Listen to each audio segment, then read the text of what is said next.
Welcome to BB better batter. எங்களை நம்பி எங்கள் ப்ராடக்ட்டை வாங்கினதுக்கு ரொம்ப நன்றி. இன்னைக்கு நம்ம இன்ஸ்டன்ட் தோசா மிக்ஸை எப்படி ப்ரிப்பேர் பண்ணுறதுன்னு பார்க்க போகிறோம். ஒரு 5 to 6 தோசா ப்ரிப்பேர் பண்ணணும்னா 50 கிராம்ஸ் ஆஃப் தோசா மிக்ஸ் எடுத்துக்கோங்க. யூஸ்வலாக நாங்கள் சால்ட் ஆட் பண்ணுறதில்ல, உங்களுக்கு தேவையான சால்ட்டை நீங்கள் ஆட் பண்ணிக்கோங்க. இன்ஸ்டண்ட்டாக தோசை ப்ரிப்பேர் பண்ணணும்னா கொஞ்சம் புளிச்ச தயிரும் கொஞ்சம் கொஞ்சமாக தண்ணி ஆட் பண்ணிக்கிட்டே வாங்க.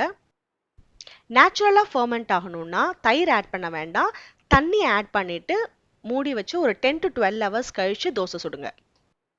இந்த மாதிரி கொஞ்சம் கொஞ்சமாக தண்ணி ஊற்றிட்டு தோசை சுடுற மாதிரி கன்சிஸ்டன்சி வர வரைக்கும் நீங்கள் இந்த தண்ணி ஊற்றி மிக்ஸ் பண்ணிக்கிட்டே வாங்க. அங்கே எங்கே கட்டி இல்லாத அளவுக்கு நீங்கள் நல்லா ஸ்மூத்தாக நைஸாக ஆகிற அளவுக்கு நல்லா இது மாதிரி மிக்ஸ் பண்ணிக்கிட்டே வாங்க. க்ளீனாக மிக்ஸ் பண்ணணும், அப்போ தான் தோசை வந்து நல்ல ஃப்ளோவில் வரும்.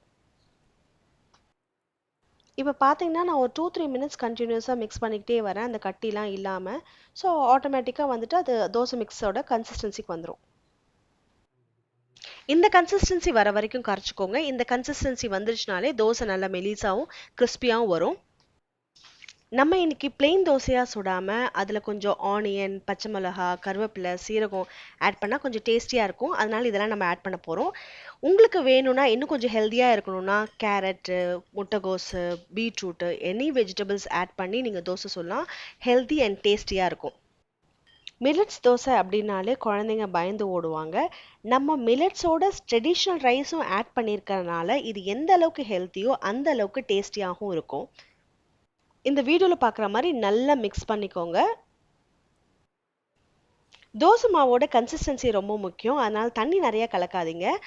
தோசை போடும்போதோ இல்லை எடுக்கும்போதோ கஷ்டமாக இருக்குன்னா தண்ணி அதிகமாக இருக்குன்றது மட்டும்தான் ஒரு ரீசனாக இருக்கும். ஸோ எக்ஸ்ட்ராவாக கொஞ்சம் மாவு போட்டுக்கிட்டீங்க அப்படின்னா தோசை நல்லா மெலிசாவும் கிறிஸ்பியாகவும் இந்த மாதிரி வந்துடும். நம்ம தோசை மிக்ஸில் எந்த கெமிக்கல்ஸோ ப்ரிசர்வேட்டிவ்ஸோ சோடா மாவோ எதுவும் ஆட் பண்ணல. குழந்தைங்களோ பெரியவங்களோ நம்பி சாப்பிடலாம். நீங்கள் வெஜ் கிரேவி செஞ்சாலும் சரி, நான்வெஜ் கிரேவி செஞ்சாலும் சரி, நம்ம தோசையோட தொட்டு சாப்பிடும்போது ரொம்ப டேஸ்டியாக இருக்கும்.